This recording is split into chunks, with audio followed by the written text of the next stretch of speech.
Мынакей бизге үлгү болуп турган эжеке Кудай буйруса азыр 150 тиктисе мына үйүндө отуруп жөн отурбайын деп эже кишине өзүнүн салымын кошот. Аллах ыраазы болсун. Кудай буйруса ал жерди таратабыз.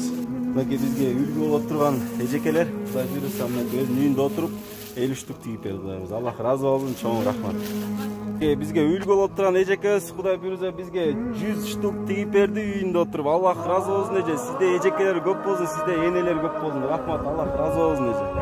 Мынакей ушул цехтеги эжелерге Аллах ыраазы болсун. Мынакей өзлөрүнүн көңүлүнөн мынакей бизге 100 штук тигип берди бир эжебиз бизге 50 штук тигип берди бесплатно. Мынакей бизден жардам болсун деп.